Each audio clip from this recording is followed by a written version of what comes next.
కాంగ్రెస్ రాష్ట్రాన్ని నాశనం చేసింది, అప్పుల పాలు చేసిందని. ఇదివరకు కేసీఆర్ 10 ఏళ్ళు అప్పులు తీసుకుని నాశనం చేశాడని. రేవంత్ రెడ్డి ఇప్పుడు అదే రేవంత్ రెడ్డి అప్పులు తీసుకుంటున్నాడని. కేసీఆర్ అట్లాగే ఆంధ్రప్రదేశ్లో చూస్తే చంద్రబాబు నాయుడు అప్పులు పాలు చేశాడని. జగన్మోహన్ రెడ్డి అప్పులు పాలు చేశాడని. చంద్రబాబు ఇప్పుడు మళ్ళీ చంద్రబాబు అప్పు తీసుకున్నాడని. వైఎస్ఆర్ కాంగ్రెస్ పార్టీ ఇది ఓ పెద్ద విషర్ సర్కిల్. వాస్తవం నేను చాలాసార్లు చెప్పాను, అప్పు తీసుకోవడం తప్పు కాదు. ఆ అప్పు అన్నటువంటిది దేనికి ఖర్చు పెడుతున్నాం, వృధాగా ఖర్చు పెడుతున్నామా లేకపోతే జెన్యూన్గా ఖర్చు పెడుతున్నామా, అంటే అవసరానికి ఖర్చు పెడుతున్నామా అన్నది చూడాలి అన్నట్టు.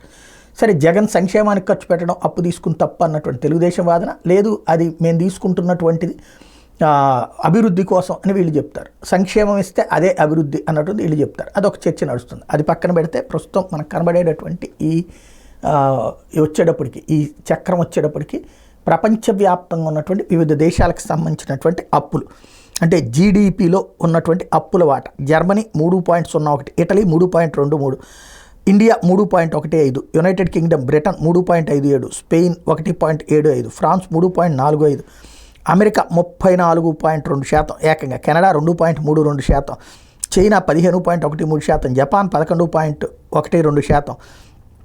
అదే సందర్భంలో ఇతర కంట్రీస్ 1.59% దాకా ఉన్న, ఈజిప్ట్ 0.38. ఇట్లాగ చూస్తే ప్రపంచంలోని అన్ని దేశాలు కూడా అప్పులు తీసుకునే ఉన్నాయి. అమెరికా లాంటిదైతే మరింత ఎక్కువే తీసుకుని ఉంది. కాకపోతే వాటిని జెన్యూన్గా ఖర్చు పెడుతున్నారా లేదా అన్నది మాత్రమే చర్చ జరిగితే బాగుంటుంది.